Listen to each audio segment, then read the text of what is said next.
7 minutes. Hey guys, me your host Superstar, thank you very much for tuning in. Look what I got! It's the brand new Mr. Freeze action figure from the DC Multiverse line by McFarlane Toys. Picked this up from Amazon.co.uk this week. It was $24.99, but with overnight delivery, can't go wrong. They've recently changed it though on Amazon UK to be in the 1st of March release, so I don't know. Other shops have got this in early, so if you do need to grab yourself one, I do recommend using props and replicas at .co.uk. I'll leave a link in the description, and you can check them out, and he's available on there. It's an awesome looking action figure, and it reminds me a lot of like the childhood Mr. Freeze I had, so that's pretty cool. But a lot of people are complaining about this one, that it doesn't look like the one that's resembled on the packaging, like this one. Obviously this is all in like a black, and they've gone for majority white and stuff on this one. So I can imagine over the coming months and weeks, we're going to see a lot of customizers repaint this bad boy to match the proper version on the back. But all I see is the one on the back will probably turn up in a few weeks as a variant somewhere down the line. McFarlane is very smart when it comes to action figures, and there'll be some form of gold label variant that'll be the black suited version. I'm telling you. But yeah, I reckon a load of people are going to customize this figure this week. Well, the back one's already snipped, so let's jump in. Okay, here we go. Any rope ties holding him in? Nope, just a piece of sellotape.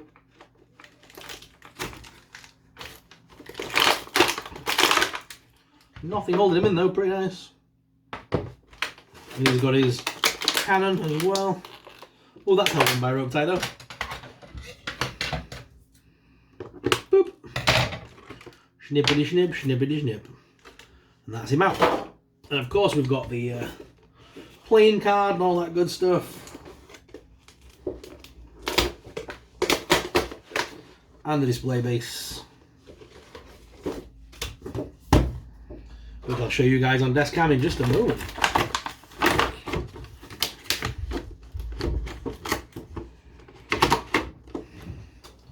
Right, so without further ado guys, let's jump down to desk cam so you guys can get a close personal look at Mr. Freeze. Alright guys, here is Mr. Freeze out of the packaging. Like I say, big tall figure here, and he also comes with his little playing card we'll take a look at in a moment. And obviously the usual DC display bases, but as you can see, he doesn't need it. And he comes with his little freeze gun as well, which has the freeze effect on the end, which I believe pulls off. Oh man, or if I just broke it.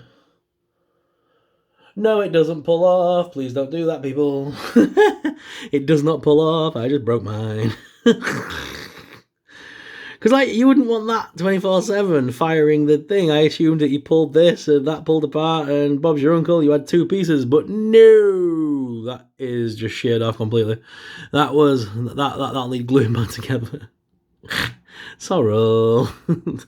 Although to be fair, I might find a way of dremeling or doing something with it so I can stick it in and out, because like I say, you wouldn't want the big ice piece on every time, surely. But if you do want to remove that stupid end piece, I suppose that shows you how easy it can be done. But anyway, that was a bit flimsy. But either way, I'm a ham-fisted bugger. Looking at the figure itself, the card itself, we've got Victor Freeze, although fries. Let me turn it around. Data file. Ooh. The corporation funding Victor's work shut down his experiments and in the process caused a horrible accident. The coolants did irreparable harm and made it impossible for him to survive above freezing temperatures. To counteract this, Victor constructed a special ultra-durable suit to keep his body alive at the right temperature. He embraced his new persona and became Mr. Freeze. Very cool. So what I'm going to do is, now that you've had a look at that, I'm going to put this away into a little file that I've got, because I do collect these for a friend. My friend Mick loves the playing cards.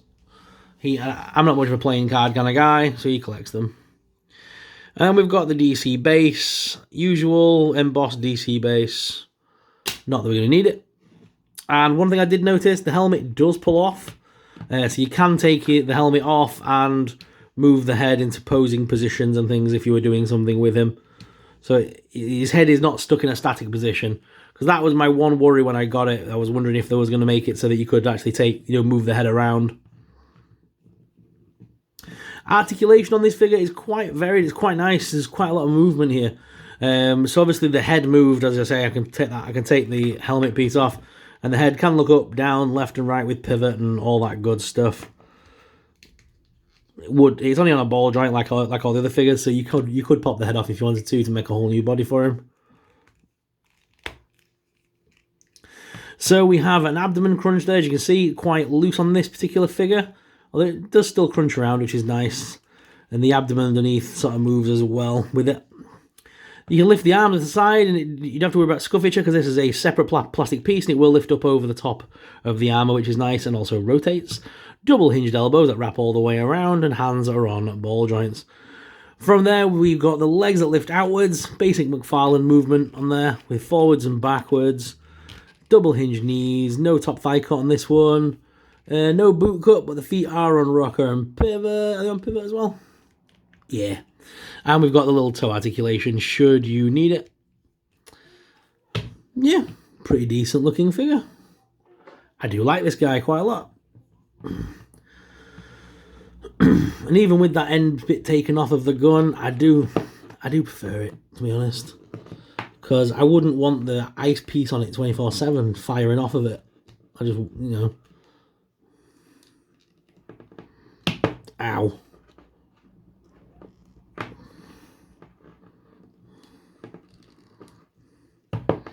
May need to use a bit of heat to open up the hands.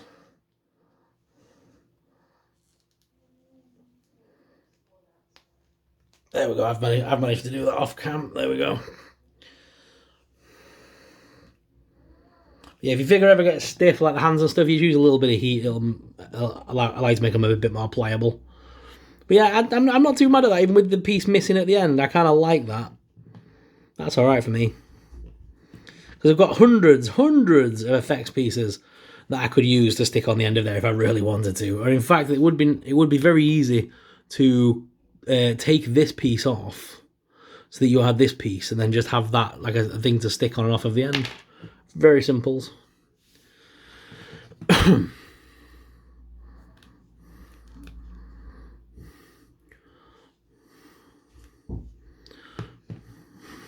The Iceman cometh. I wonder if McFarlane will ever give us figures from the older movies. Like I know they're giving us some Dark Knight trilogy figures. I wonder if they'll ever revisit like old school and give us like Two-Face and Riddler based on the movie versions. Because like if they ever go back to Batman and Robin, I would love to see like the Uma Thurman Poison Ivy get a re-release, and obviously Arnold Schwarzenegger as Mr. Freeze would be awesome to see in figure form again. I miss those figures from my childhood. What will it be, Batman? Save the boy, catch the bad villain. Your decision leaves you cold. I can barely remember the lines, but I know the gist of them. That's what makes me laugh. He had so many dodgy one-liners. Anyway, I've gone down nostalgia lane. Let me move on. But guys, what are your thoughts on this figure? Let us know in the comments below. Batman surely does have some of the best villains in his rogue gallery. They're all so iconic. I cannot wait to get my hands on the new Catwoman as well, the Nightfall version, so stay tuned for a full review of her as well as soon as I get her in hand. And I'm still trying to get my hands on the NECA figures for Bela Lugosi's Dracula, and also I need to get the War Duke, I think he's called, from Dungeons & Dragons NECA. I need to hunt those down. But guys, thank you very much for watching. As always, I'm your host Superstar, and I'll see you in the next video. But until then, may the Force be with you. Bye!